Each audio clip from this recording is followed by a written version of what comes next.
Okay, so welcome everyone. Welcome back to the third and final webinar, unfortunately, for this series, but I think we're all gonna be asking Digital Turbine to come back soon for sure. I'm Linda Kender. I'm the Business Development and Growth Director for MMA, MENA, and KSA. I welcome you all on behalf of the MMA Academy. I'll tell you very briefly about the MMA. We're a nonprofit marketing organization founded to share best practice in marketing and keep everyone updated. So we're like the CMOs for CMOs in terms of, you know, keeping everyone updated with what's next, what's coming up, what do they need to concentrate on in terms of marketing. We know that it's being disrupted every day, literally every day, a couple of times a day. So through trainings and these kind of webinars and the MMA Academy's efforts in the region, we're hoping to keep everyone updated. I welcome you and I pass you back to Guliz Shenok, our MMA director, MMA Academy director. Thank you, Guliz, please take Linda. it away. Thank you so much. Hi, everyone. Have a wonderful noon. I think it's around noon for you, or whichever time zone you are in. Welcome back again. This is our third and last session, which is we are very thrilled and excited to welcome a great innovator who has been redefining mobile marketing experiences. Greg is with us. He's the Senior Vice President of Digital Turbine. He brings a wealth of experience in driving forward creativity, technology, and business strategy. His insights will surely inspire us. So we're very excited to listen to him talk about the ultimate guide to interactive mobile video ads. Thank you very much, Greg. I know it's very early in the morning for you, and we very appreciate your support. I hand it to you. Thank you. Everyone, a pleasure to join the call today. And thank you to the team at MMA and the Digital Turbine folks that you've met already to date. I've heard awesome things about the session so far, and I hope while we don't have to say we saved the best for last, I do hope that over the next 45 minutes, we can continue the learning and sharing of information. I'm going to share my screen, and for this particular presentation, sharing sound from my computer will be very important. Looks like we are okay there. And let's see if everyone can see my screen. Can folks see the screen? Good. All right, perfect. Thank you for nodding, artists. So let's take a quick look back. Can folks hear me okay? Arda, you're my voice. You're my canary in the gate. Can you nod if you can hear me okay? Loud enough? Yes. Right. Yes, I can. I'm not speaking very loudly because it's 3 a.m. here and I don't want to wake folks up. But let's take a look back before we take a look forward. So on the first call, Yesham kind of talked about awareness, and we learned that mobile gaming offers the same audience, but better because of state of mind of users when playing games. And we also learned that there's a group of people that are extremely light users of social and other media that typically are bought by planners. And we showed that advertising in social doesn't really reach those people with the same frequency of advertising. So there's a gap there. And we learned that mobile games actually is a great solution for planners to address that gap, that where and when consumers are being missed by the traditional social and YouTube planning. From Joelle, last week, we learned that attention is a really important, increasingly important metric in media planning, that attention is really high when there are natural breaks in content and where there is a open and free mindset that's undistracted. And she compared and showed lots of different channels with lots of different data showing that that's what really drives attention in and across different media types. And then finally shared a lot of research from Lumen and reports showing that actually mobile games delivers what advertisers want in spades, lots and lots of attention. And so we kind of worked our way down this funnel from awareness to consideration. What we're going to talk about today is how you drive action. And I don't know about I saw lots of countries kind of joining in, but I can tell you here in the US, when we watch TV, it's impossible to get away from TV ads that look like this, that put a QR code somewhere on the screen in the attempt to drive further action from the video that's otherwise being played. And so the question is, why is everybody doing this? Didn't happen 5 years ago, maybe a little bit. Certainly didn't happen 10 years ago, but why is everybody doing this today? And so the desire to do that is to, if you can harness the attention that Joelle spoke about, then you would love to, as an advertiser, take that 30-second TV or video spot that you made where you had to compromise and cut and lose the narrative, and you probably filmed an hour worth of video and made a beautiful 30-second spot, but you want to expand the narrative. And then definitely you're trying to leverage that attention and, as we spoke about, drive further down funnel impacts. That's what everybody's trying to do. The challenge that people have, and I'm humored by this ad I Googled a couple of days ago, TV ads with QR codes. And I found an article about best practices in TV ads with QR codes. And look at this picture. What's the guy holding in his hand? He's holding a TV remote. So I've never seen a TV remote that you can actually use to pick up a QR code and go to the drive interactivity. So there's a lot of friction in what people are trying to do now to kind of make video interactive. If there are any retired physicists on this call, Newton's first law is objects in motion tend to stay in motion. The parallel of that is objects not in motion tend to stay not in motion. So if this guy's fingers aren't poking around on his phone, it's very unlikely you're going to drive significant interactivity via that QR code.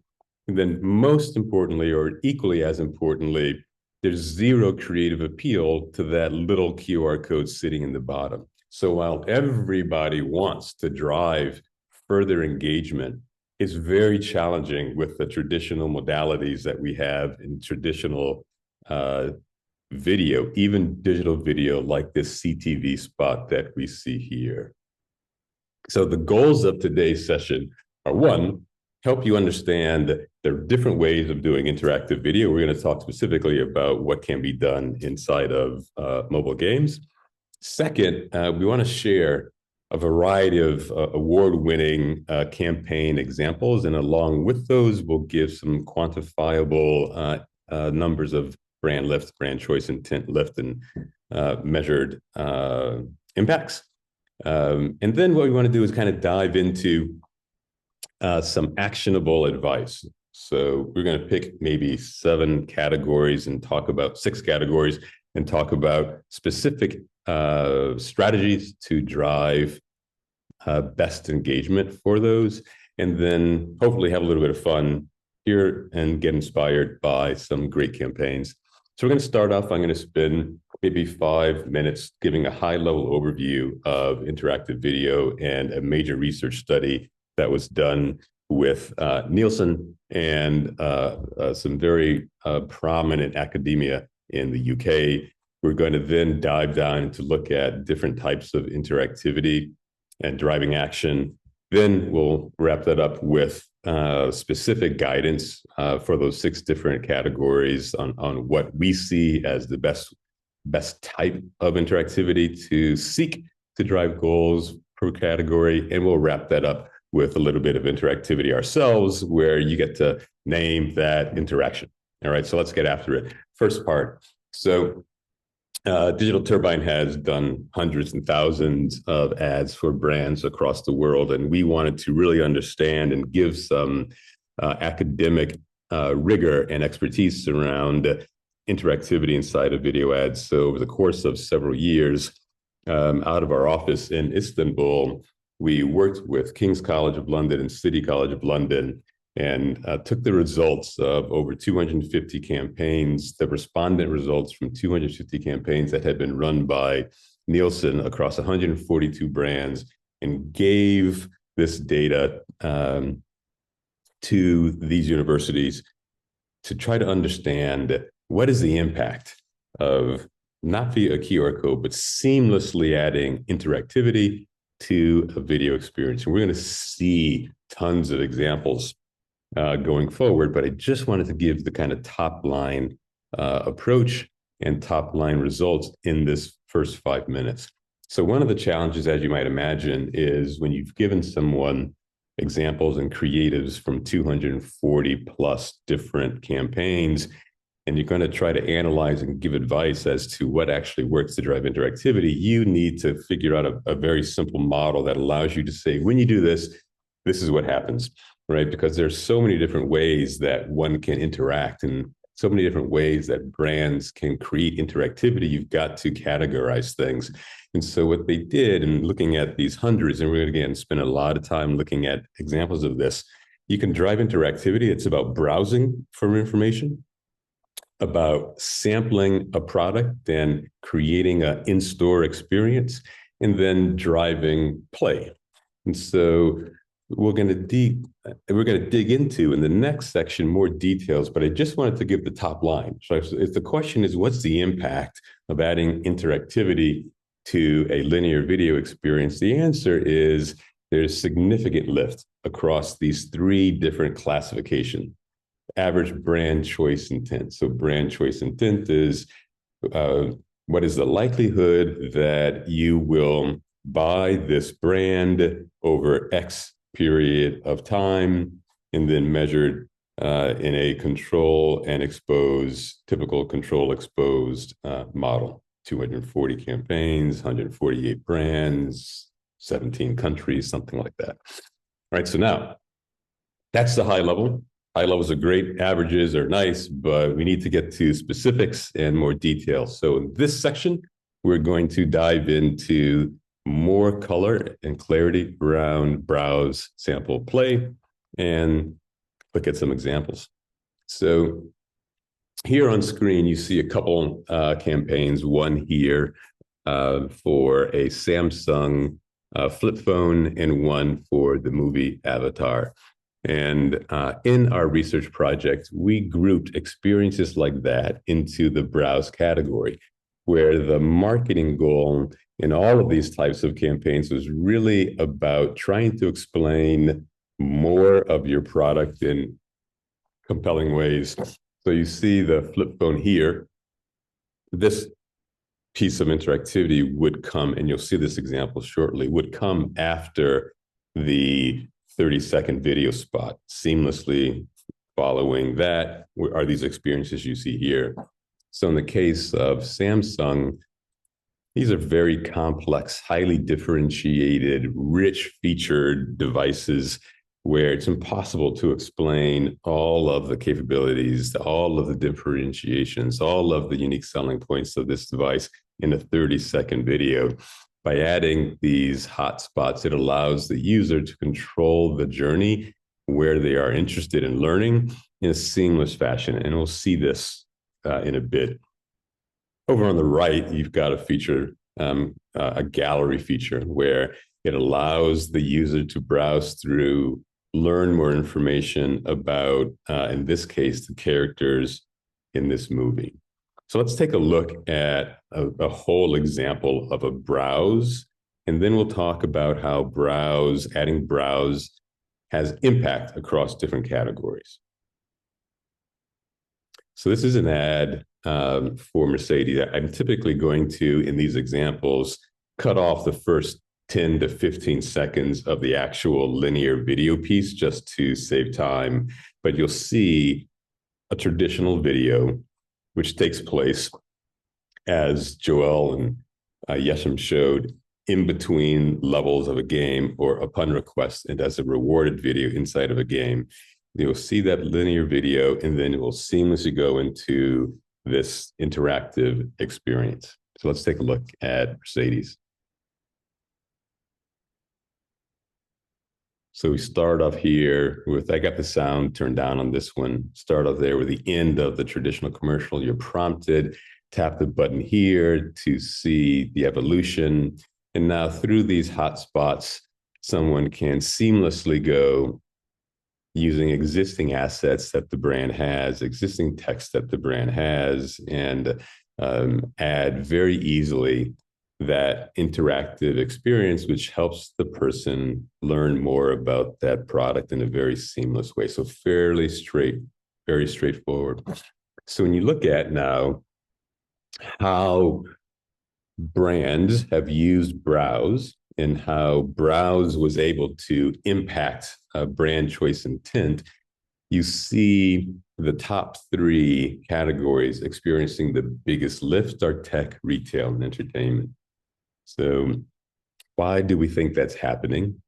I shared a little bit of that commentary already, but technology, you saw that Samsung flip phone, right? Phones are bought today because of speed and memory and phone size and battery length and cool features like you can fold it a million times and it doesn't matter that it's available for free or cheap, or there's so many features that really define a offering from a new device that it's impossible to actually put all of that into a video. And the ability to have someone kind of browse through and learn more about really complex products has massive lift in brand choice intent. It doesn't hurt also that these products are highly considered products, but affordable, right? So we're seeing high lift here because there is interest and it is affordable, as opposed to automotive. That was a really slick Mercedes ad, but I'm not going to go buy a Mercedes, next week because I saw an ad. So those numbers are naturally lower. Retail, entertainment.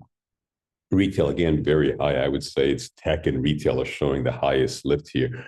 Retail, if you're a retailer, I can take a guess at what Linda or Arda may want, but it's much easier to create a catalog of things that someone may want and to allow someone to kind of browse through that. So when you have a very rich database of information or features that are critically important in the differentiation of your product or critically important in driving action and intent, adding that simple browse feature really tends to look here as a winner for driving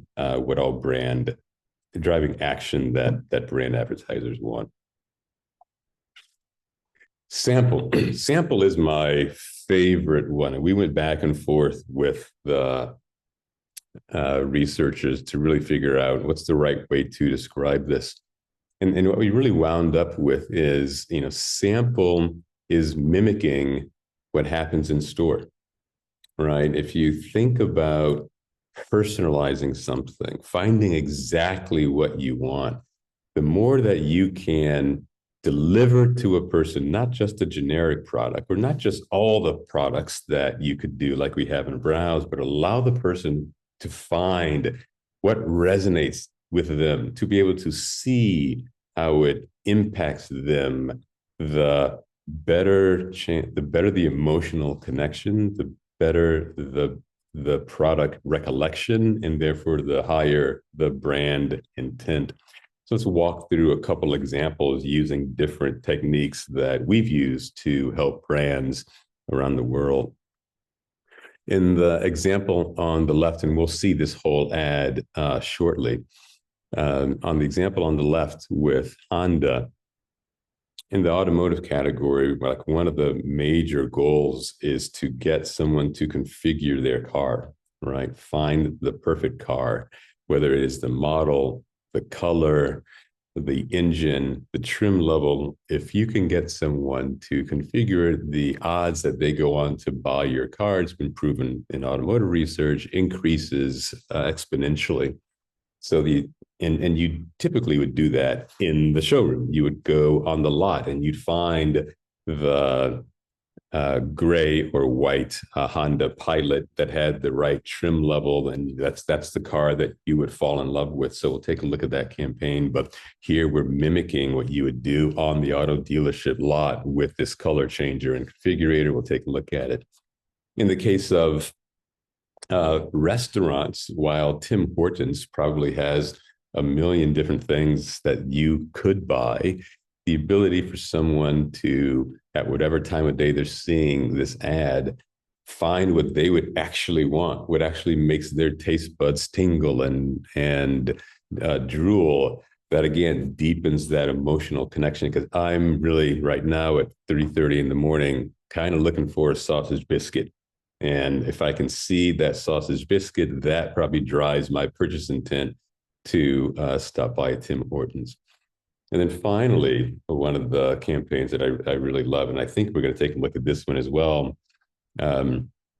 mimicking again things that you would want to happen in the showroom at the beauty counter, is this before and after. If anyone has ever studied the science of TV sales and TV ads, one of the goals is if you can show that a product works, if you can show the results, what happens in 30 seconds, all right, you drive interest instantly. And so by using this effect here, this before and after effect, again, it mimics and allows the person to kind of see. And we've done these where you can pick your eye color, pick your eye shape, and then you can pick the mascara type you want and see this before and after, deepening the emotional connection, making it a solution that means something to me, driving that kind of action that you subsequently want.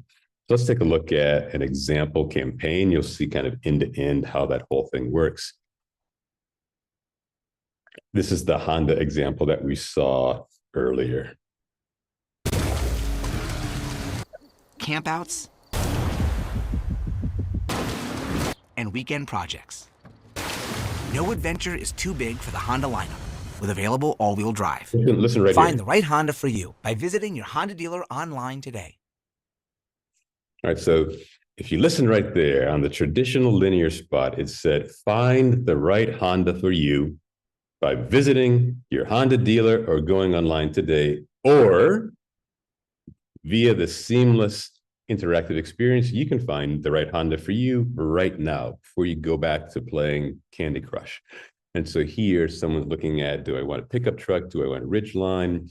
Do I want to change the color to white or blue or red? Again, being able to configure that vehicle, you can see from that example, you can hear from the advertisers actually ad that their goal is for you to configure that car, find the right Honda. We allowed the person to find their Honda in the moment. And so if you look at where sample tends to really drive impact, you see it in those three categories that we just saw. Most notably, I would say when I look at the distribution of results here, again, highly complex, highly configurable products. People are buying phones now. It's no mystery, now why Apple has phones in 16 different colors and finishes, and people want to see that. And so those things are really important. In tech, you'll see an example later with Dyson, right? Really trying to help people mimic the in-store experience. When something is complex, getting it to that point of personalization is really important. Restaurants, CPG, entertainment, automotive, I would say are all kind of grouped fairly closely, but tech and QSR, and we're going to look at the category specific recommendations later, but you can see tech and QSR. This sample approach can drive a significant kind of brand choice lift. All right, the last one we will look at here is play.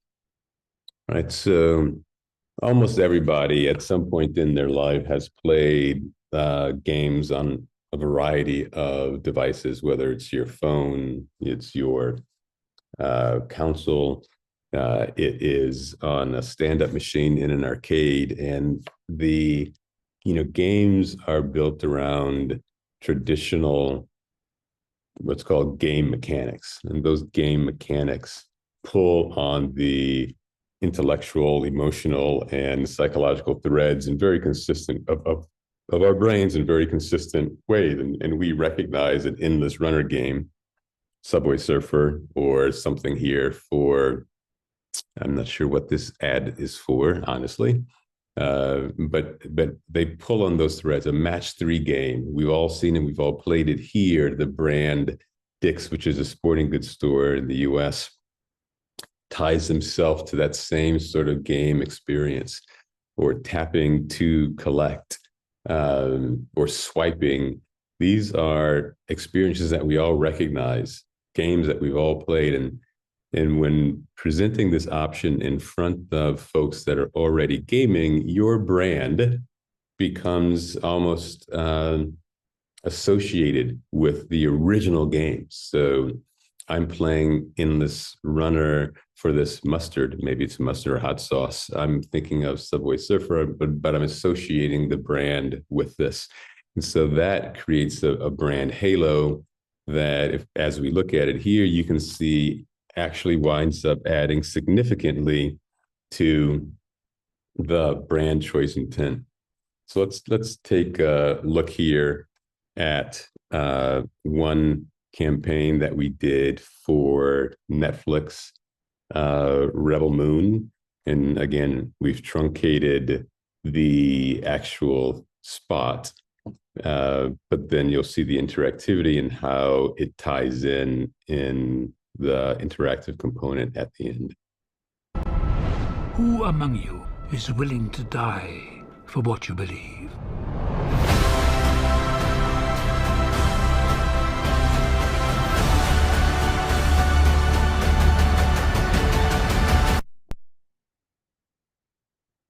So this space-based TV series, right, seamlessly moves into a space-based, fun-to-play asteroid classic arcade shooter game that we've all played. The brand tie-ins are obvious. The brand consistency is obvious. It's thematically connected, a beautiful integration. And you might imagine that that type of thing really raises the awareness and intent associated with watching that particular show. And indeed, when we look at where this type of play has the biggest effects for brand, when executed, you see that entertainment is the number one category there. Tech and retail, where we've done a bunch of work as well, also would be kind of significant. But the standout here is that thematic tie-in, which there are many, and you'll see several examples as we go through this. You see that those real solid brand tie-ins can drive significant intent to watch, a TV series or to attend a theatrical movie. All right, so now we've kind of looked at the high-level understanding of browse, sample, and play. We've looked at examples and some of the impacts of browse, sample, and play across categories.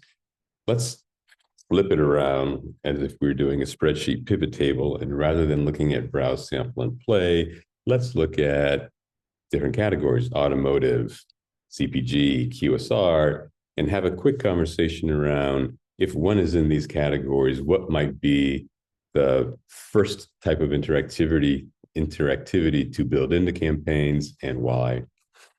So let's just go through again. We're showing for each category the percent lift in brand choice due to the ad exposure.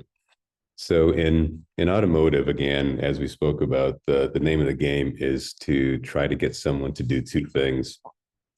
One, configure that vehicle, fall in love with it, and then two, set an appointment to come in and look or visit a dealer. And we didn't quite show the dealer click off in integration.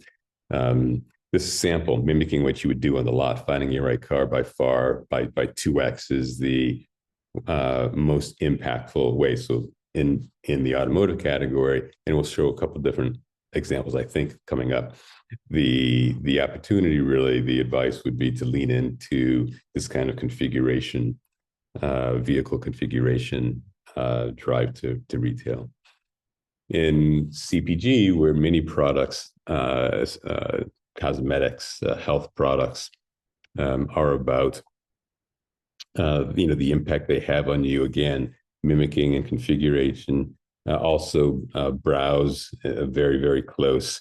These two, browse and sample, are the ones that tend to have the biggest impact. And so there are a variety of ways of adding those browse and sample, depending upon the particular subvertical inside of CPG. But these two would be the kind of recommended ways to kind of lean in on adding interactivity. And then the last would be restaurants, where, sampling, you have a menu, allowing someone to really, and we struggled honestly a little bit. Do we categorize selecting and finding menu items as browse or sample? And we decided to go with sample, because that's what you really do. You walk into the store, the first thing you do at a restaurant is you look at a quick serve restaurant. You walk in, you look up, and you're like, oh, all right, what do I want to eat right now? And so that's less browsing to learn more. It's more mimicking what you're doing in store. And so that kind of sampling menu component is really what seems to drive on the QSR side. And then for entertainment, as we mentioned, tying in thematically a play experience into a release, really high, but also browsing, right? Where movies have characters, movies have plots, movies have special effects, right? So to be able to kind of browse through and learn more, also that's very simple execution, high impact. On retail, as we mentioned, really hard to, if I am Amazon, right, or a retailer, really hard to really tell a story that is going to hit home for everybody. And so allowing someone to browse through what you might have as a retailer is clearly heads and tails above the other types of modalities to drive brand choice intent. And then finally, telecom or technology, you see a couple of things. One, the numbers are overall higher. And then, browse and sample. I need to move our faces so I can see the results there. And then play comes in kind of a distant third. And I've spoken a bit about why this is. Technology today, whether you're talking about a vacuum cleaner or a phone or a computer or a handheld game unit, highly differentiated, many features that each of which on its own are highly differentiated from the prior version, allowing someone to really understand, and someone that is interested in it, allowing them to learn more and take action off of that, really seems to drive the brand choice intent. All right, so to summarize, I think one way to look at this is, Greg, you've shown a lot, and you've clearly Digital Turbine has done a lot, given advice on each categories, like what's the sweet spot for us. And so I wanted to kind of wrap up this particular section by kind of laying out your options as advertisers running video and seeking to take that kind of next gen step up. So we looked at the very beginning at a QR code, which honestly, as an advertiser, takes no effort. You slap it on the video, goes off to a website that's easy to do, but really not a lot of impact because of friction and Newton's first law of motion, as we kind of spoke about. On the other hand, right, and we're going to show some more examples, gamification, especially in entertainment, you could imagine there's a decent amount of investment to take brand assets and create this type of highly compelling, seamless interaction like you saw for Netflix Rebel Moon. That's the bad news. The good news is really maximum results, like really drove a lot of engagement. And we'll work with, and we do work with advertisers on that. But as I went through and described the results, really there's a sweet spot in the middle that we coach advertisers and brands to kind of take their first forays into interactivity, and that's in browse and sample, right? Because it's very easy to take existing assets from the brand, from the website, and create those types of seamless interactions with marginal or minimal kind of brand approval. So it's all off the shelf. And as you saw in those examples that we went through, having and driving significant impact for the brand. So we tend to work in this sweet spot here with kind of helping brands boost results significantly, as you saw, through these browse and sample, what we would call kind of tier 1, maybe tier 2 experiences to boost their brand success. All right, so that's all the numbers that we're going to talk about today. Hope you didn't overwhelm you with any of that. Now is a little bit more fun, and we're just going to play a little game and also kind of highlight some of our award-winning campaigns to give you a sense of the types of things that can be done in kind of a fun way, and then we'll wrap it up. So the way this works is we're going to show a video. I may or may not make some commentary at the end. And, you know, when I do this in person, we kind of shout it out, who gets it first? We can't really do that here, but just in your own heads, try to answer the question that appears at the bottom. It's multiple choice. So there's no winners here today. There are no losers here today, but hopefully we'll have a little bit of fun. You can quiz yourself, see how fast you get it. Really? Where?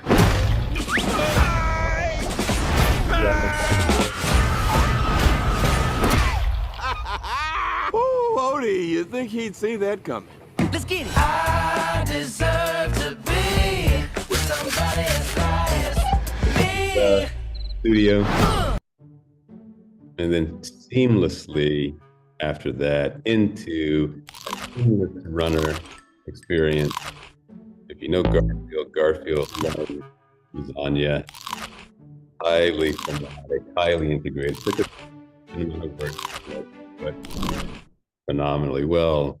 At the end of this, there are a bunch of things you can do here, like driving off to tickets and driving off the calendar. So you get a sense of what can be done. What was that? Was that an example of browsing, sampling, or gamifying? I'll answer it for you. You know, that was gamify. If you looked all the way at the end, you know, we had the calendar and we had the ability to watch more trailers, so it had a little bit. But what I showed you had a little bit of the others. But what I showed you was a game, and you could imagine how a fan of Garfield would have remembered that experience, talked about that experience, and driven sales. Dyson, this is a different one.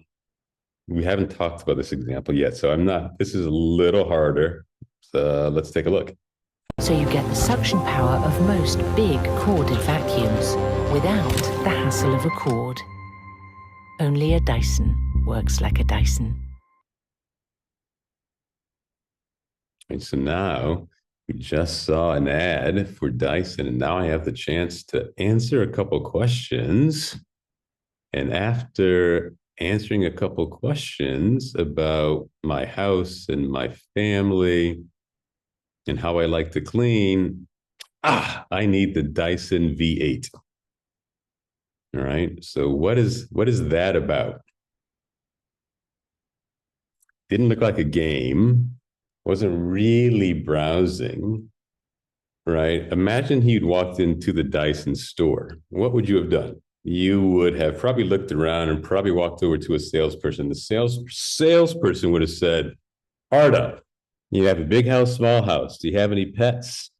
Are you a clean fanatic, or do you clean like once a month? And Arda would answer that question, and he'd say, well, Arda, you need a Dyson V8. So again, that kind of mimics what you would ideally want to happen in a store to help someone find the actual thing that they want. So that, because it's mimicking the in-store experience, is really sampling. right? It's, again, this is a tough one. There are different types of experiences that we kind of group into sampling, but it's about mimicking that in-store experience and finding the exactly right thing you want. Now, we've also done campaigns for things like that leverage browse, because that particular line of vacuums, there's a lot to learn about: the battery, the suction, the hair pickup, the filter. So we've done that a lot. This particular example really kind of showed the sampling, an example of kind of Q&A. We've done that quite a bit as well.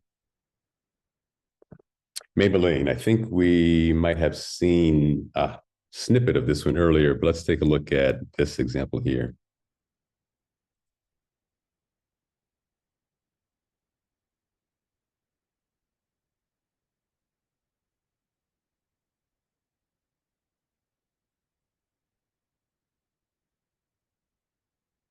It didn't show the video ad, but the video ad would run before, and then we'd wind up seamlessly going into this experience, no QR code necessary.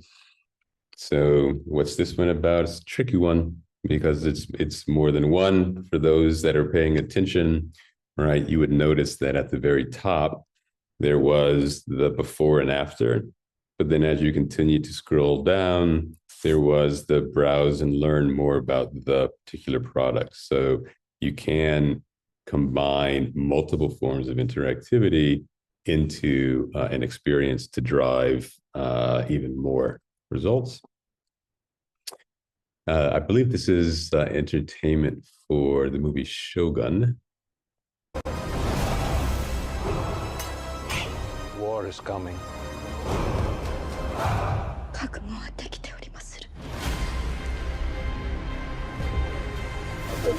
Bread and butter for theatrical releases. Trailers. That's the trailer off. Oh, failure. Here, see someone deciding to take a look more about black new antagonist in the new Shogun series, and then clicking off if they want to the website. So what's that about? No games, no samples. That was about browsing through characters and learning more about the movie. And while deep in the entertainment category, while deep play gamification works really well, here's a great example. And we showed that browsing in for entertainment, simple, existing brand assets, fast to turn around, low requirements for brand approval, and still significant impact on brand choice intent. That's a great example of a campaign there. I'm going to go back to CPG and beauty products on this one.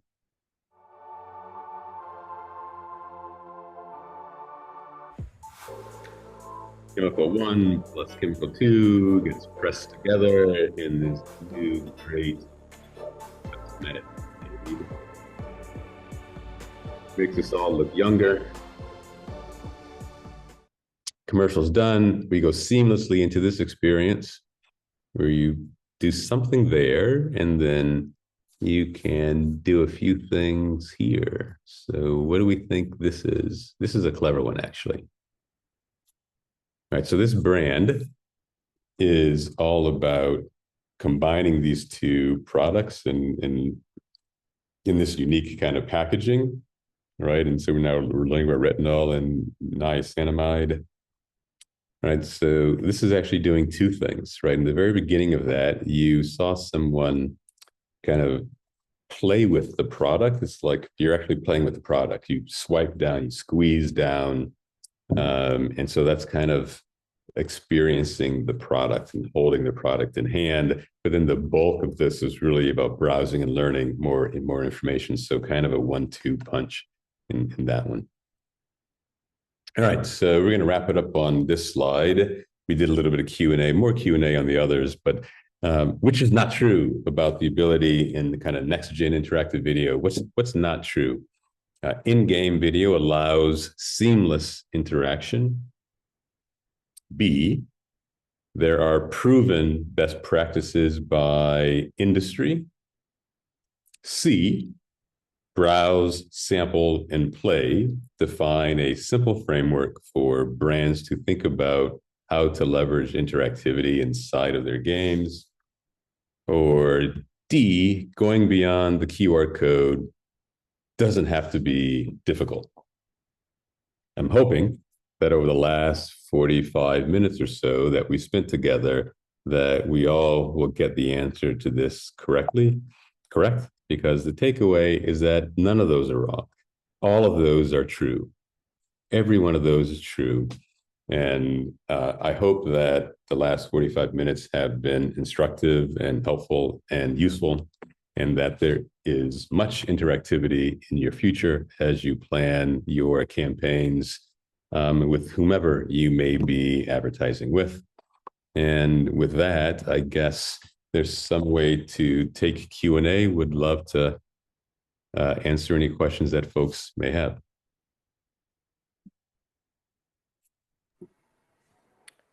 I'll kick us off with a question. Is it possible to actually like upload your photo and gamify? Is that an option? Like, for example, for the ones that you can personalize, like the mascara one, where you upload your photo and then you do a before and after on your own eyelashes. Is that a possibility right now, or is it something that we can look into in the future?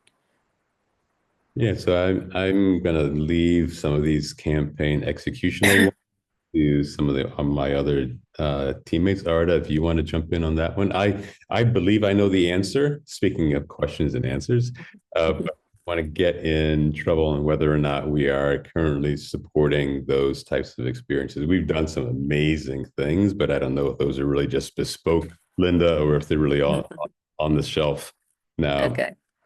Arda or anybody else on the Digital Turbine team want to speak to whether we have that off the shelf? We did some campaigns using AI and VR features in the ads itself. So it's possible to do that. But right now, do we still use this feature? I don't know. We can check. But it's possible, I can say. Okay, excellent. We can ask Yeah, the excellent, Greg. I mean, we really enjoyed, and of course, the last session is the interactive part is also so fun, and seeing so many ads refer to women who constantly buy stuff. So, so the gamification is so much fun when you're shopping. Thank you very much for that. I asked everyone and to fill up the survey if they have time before they leave. But in the meantime, since we're taking your very valuable time, if you have any questions, please feel free to write it from the chat, and the team is here to answer you all. Well, let's see. So we have from Reshma, what are the best sources for obtaining industry benchmarks for gamified advertising? Are there specific reports, studies, or platforms you recommend for accurate and up-to-date data? That's a great question. It really was the answer to that question being a no that kind of led us down the path of trying to create. I think you'll find that there are studies out there on QR codes, right, and how effective those are and best practices. But we're going to follow up after this with a link to the detailed report that what I shared, where it came from. Right, so I think the MMA will be sending out a follow-up email, and in that there will be a link to the actual report that was summarized in this session here. I'm not aware of anything. I'm not aware of anything else besides that work that we did. But if anyone else finds something, we'd love to see it. Okay. Any more questions? Anyone? No. Yasmin has asked, would you recommend mobile ads longer than 30 seconds within games? And so, Arda, I'm going to ask you to jump in as well. I know that we've done as long as 60, so there are a variety of placements, right? In games, you can do banners, which are not video, interstitials, and then also within the rewarded zone. And so I would recommend, and I have seen 60-second spots within the rewarded zone. I wouldn't recommend them probably as interstitials personally, but the team that works much more hands-on with clients. And Arda, if you have any perspective or knowledge, or if our other team members there. But so the short answer is yes. There are probably better places and better games to put them. But yes.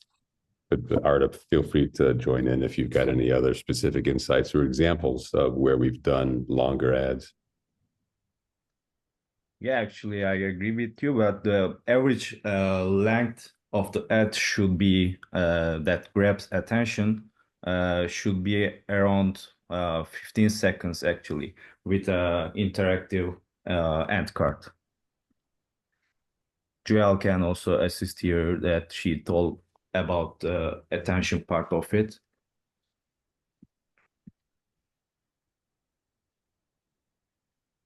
Yes, hi everyone.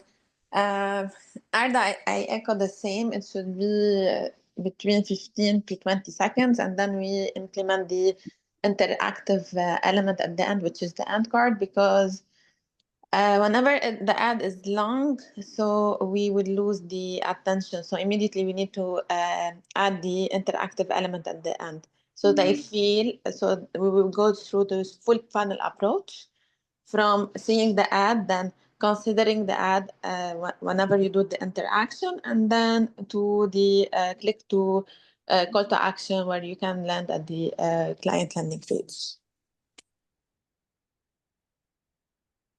Awesome. Thanks, guys.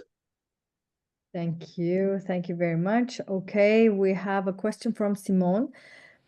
A lot of the solve is taking a client ad and repurposing it, adding end cards, interactive elements.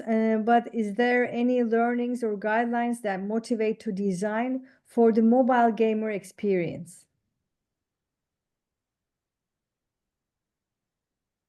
I don't know, Joel, Arda, you have any thoughts on that one? Lessons or guidelines to motivate the design. This is it's a creative execution question, I guess.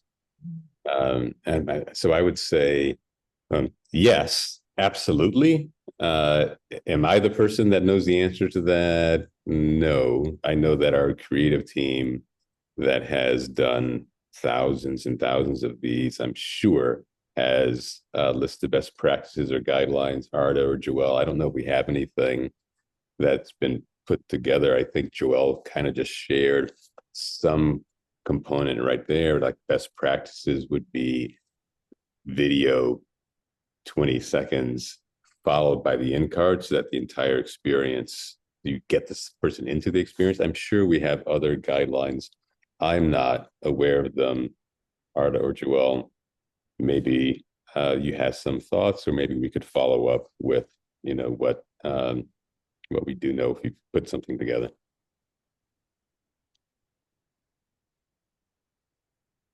So I can say that mobile gamers seem to get into more interactive experiences. So ads should be embrace gamified elements such as interactive ad cards, as Greg mentioned, like mini games or reward-based ads.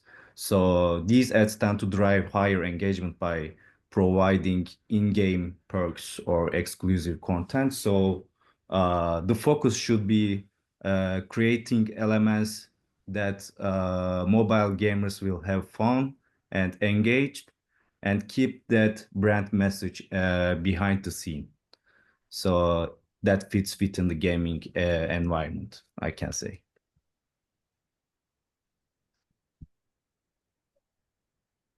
All I see right. it. I'm looking at the question as well here. The next one, are gamified ads in mobile apps typically integrated directly into the game via an SDK, or are they implemented as plain HTML? What are the advantages or disadvantages of each approach? I'll first speak to how Digital Turbine does it. Our inventory is all 100% direct via our SDK. So to be able to control and have a consistent set of features, capabilities, and maintain quality of the experience across our 80,000 apps that we are integrated into, we've gone and done the hard work to be SDK based, and the benefits of that are, one, first, programmatically, it's much more efficient. So we're not reselling anybody's inventory. So it's a more efficient way to buy media, less intermediaries, less fees, much more effective that way. So the efficiency. You also get a consistent experience across the different apps, OSs, because we've optimized it. So the consumer experience will be better. The exit but closeout button will always be consistent. There will be no caching problems because it will be pre-cached through the SDK. So you wind up with a better experience. So more efficient and superior experience are true of SDKs in general. You can buy it programmatically. It's better. HTML, server-side integrations, JavaScript integrations, like other companies probably offer a suite of some set of capabilities through those approaches. The benefits of that is you can gain scale that way, but the experiences are, as I mentioned before, inconsistent. So when looking at these types of capabilities, and we're looking at a mobile gaming partner, right? What I'd like to say is that most providers out there will say they have scale, but an SDK and scale is very different from a partner that has an SDK with scale. So what I mean by that is someone may say, oh, we have an SDK and we can do X, Y, and Z, and we reach X gazillion people every day. It allows you to believe that that SDK is reaching that, but really they're aggregating inventory. They have reach associated with an SDK in-app. They are reselling other people. They've got Java integrations, web integrations, server-to-server integrations, and through all of that, they reach a gazillion users. That's very different than one company, one SDK reaching that same scale. So it can be done. I don't know what everyone else provides, but ours are all through that SDK for that reason. And that's another great comment. Yes, Simone, or I guess Yasmin. That's another great one. You get a very consistent set of analytics because you've got one source of those analytics. Okay, excellent. I think that's time for us, Gulis. Yes. I'd like to thank Digital Turbine on behalf of the MMA, and it's been wonderful hosting this, and thank all the attendees. And then I'm going to leave it to MMA Academy to close this off as it's their project. Yeah, thank you. We thank you so much, Arda, first of all, coordinating and, having us, guiding us throughout the way. Thank you so much for Arda and all the team, of course, Joel and Yeshim, and last but not least, Greg, thank you so much for your time. It's very early in the morning. This is so valuable. Thank you so much. Okay, guys, we kiss you. Thank you very much for your time as well. We will prepare the certificates, and whoever has completed the 3 courses will be sent. The certifications will be sent to you. Keep in touch, keep in tune to MMA Academy in MENA. Thank you all. Thank you, everyone. Thank Pleasure. you. Take care.